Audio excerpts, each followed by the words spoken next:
उत्तर प्रदेश की राजनीति और अपराध की दुनिया में एक नाम ऐसा है जिसने दशकों तक न सिर्फ दहशत फैलाई बल्कि सत्ता के गलियारों में भी अपनी धमक बनाई।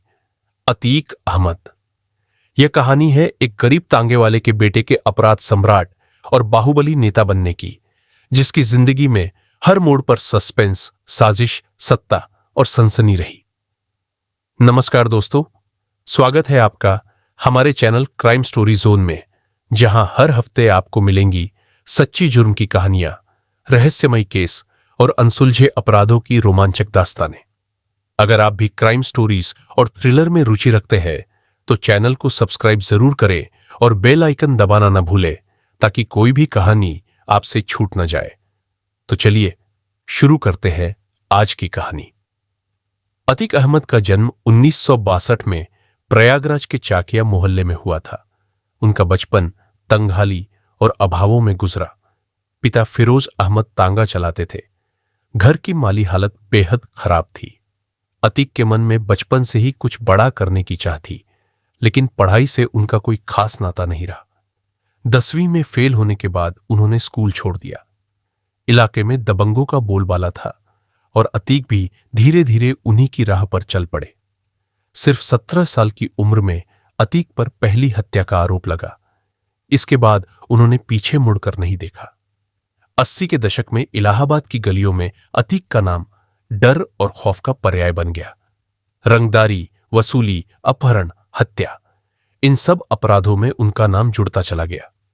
पुलिस रिकॉर्ड्स बताते हैं कि उनके खिलाफ 100 से ज्यादा केस दर्ज हुए, जिनमें कई हत्याएं, लूट, धमकी और आर्म्स एक्ट के मामले शामिल थे। अतीक का गैंग धीरे धीरे इलाहाबाद से निकलकर पूरे पूर्वांचल में फैल गया। पुलिस और प्रशासन भी उनकी ताकत के आगे बेबस नजर आते थे। अतीक अहमद ने 1989 में निर्दलीय उम्मीदवार के तौर पर इलाहाबाद पश्चिम विधानसभा सीट से चुनाव लड़ा और जीत गए। यह जीत सिर्फ एक चुनाव नहीं थी, बल्कि अपराध से राजनीति में कदम रखने का ऐलान था। इसके बाद अतीक ने बसपा, समाजवादी पार्टी और अपना दल जैसी पार्टियों के टिकट पर कई बार विधायक और एक बार सांसद का चुनाव भी जीता। 2004 में वे सपा के टिकट पर फूलपुर से लोकसभा पहुंचे। राजनीति में आने के बाद अतीक की ताकत कई गुना बढ़ गई। अब वे न सिर्फ अपराधी थे, बल्कि जनप्रतिनिधि भी बन गए। उनके खिलाफ चल रहे केसों पर राजनीतिक दबाव पड़ने लगा और कानून भी उनके सामने बौना दिखने लगा। अतीक अहमद की छवि एक ऐसे बाहुबली नेता की थी जो अपने विरोधियों को सबक सिखाने में कभी पीछे नहीं हटता था। 1995 का लखनऊ गेस्ट हाउस कांड इसका सबसे बड़ा उदाहरण है, जब समाजवादी पार्टी और बहुजन समाज पार्टी बीएसपी के बीच गठबंधन टूटने की कगार पर था। मायावती अपने विधायकों के साथ लखनऊ के सरकारी गेस्ट हाउस में बैठक कर रही थी। तभी समाजवादी पार्टी के समर्थकों की भीड़, जिसमें अतीक अहमद भी शामिल थे, ने गेस्ट हाउस पर हमला कर दिया। मायावती के साथ अभद्रता की गई, उन्हें कमरे में बंद कर दिया गया और जान से मारने की धमकी दी गई। इस घटना ने एसपी-बीएसपी के रिश्तों में स्थायी दरार डाल दी और मायावती की नजरों में अतीक अहमद सबसे बड़े दुश्मन बन गए। मायावती के मुख्यमंत्री बनने के बाद अतीक पर शिकंजा कसा गया और उन्हें जेल की हवा खानी पड़ी। लेकिन जेल में रहकर भी अतीक अपने गैंग को ऑपरेट करते रहे। उनके इशारे पर अपहरण, रंगदारी और हत्या जैसे अपराध होते रहे। 2005 में बसपा विधायक राजू पाल की दिन दहाड़े हत्या ने अतीक अहमद को फिर सुर्खियों में ला दिया।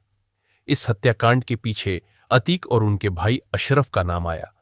इस केस में मुख्य गवाह उमेश पाल की भी 2023 में हत्या कर दी गई, जिसमें अतीक के बेटे असद का नाम भी सामने आया। असद को बाद में पुलिस एनकाउंटर में मार गिराया गया।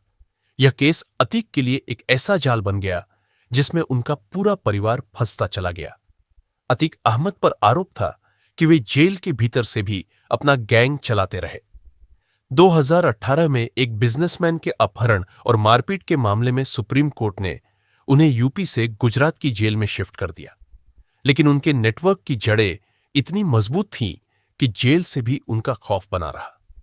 अतीक की राजनीतिक पकड़ इतनी थी कि बड़े बड़े नेता भी उनके खिलाफ खुलकर बोलने से डरते थे। वे अपने अपराधों को राजनीतिक संरक्षण की आड़ में छुपाते रहे। 15 अप्रैल 2023 की रात जब अतीक अहमद और उनके भाई अशरफ को पुलिस कस्टडी में मेडिकल जांच के लिए ले जाया जा रहा था, तभी प्रयागराज मेडिकल कॉलेज के बाहर 3 युवकों ने कैमरे के सामने दोनों भाइयों को गोलियों से भून दिया। यह घटना लाइव टीवी पर दिखाई गई और पूरे देश में सनसनी फैल गई। पुलिस की मौजूदगी में मीडिया के सामने इतनी बड़ी हत्या ने यूपी के कानून व्यवस्था पर भी सवाल खड़े कर दिए। अतीक की मौत के साथ ही एक ऐसा अध्याय खत्म हुआ जिसने यूपी की राजनीति, अपराध और सत्ता के गठजोड़ की असलियत सबके सामने रख दी।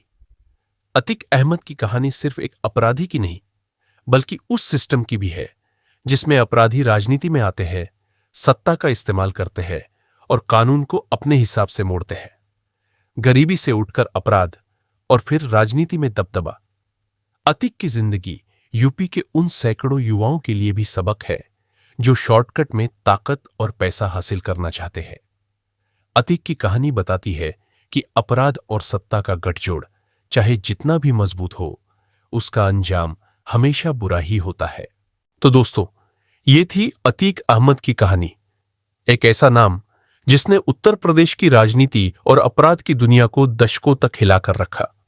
गरीबी से उठकर माफिया डॉन और फिर बाहुबली नेता बनने तक अतीक की जिंदगी में हर मोड़ पर साजिश, सत्ता और सनसनी रही। लेकिन आखिरकार अपराध और सत्ता का गठजोड़ भी हमेशा नहीं चलता। कानून के लंबे हाथ ने आखिरकार इस कुख्यात सफर का अंत कर ही दिया। अतीक अहमद की कहानी हमें यही सिखाती है कि चाहे अपराधी कितना भी ताकतवर क्यों न हो, उसका अंजाम हमेशा बुरा ही होता है। सत्ता और डर के बल पर जीने वाला इंसान एक दिन उसी डर और साजिश का शिकार बन जाता है। अगर आपको ये कहानी दिलचस्प लगी हो तो लाइक और सब्सक्राइब जरूर करें, ताकि हम आपके लिए ऐसी ही सच्ची और सनसनीखेज क्राइम स्टोरीज लाते रहें। आपका क्या मानना है? क्या राजनीति और अपराध का ये गठजोड़ कभी खत्म हो पाएगा? अपने विचार नीचे कमेंट में जरूर बताइए। मिलते हैं अगली क्राइम स्टोरी में, सिर्फ आपके अपने चैनल क्राइम स्टोरी जोन पर। धन्यवाद।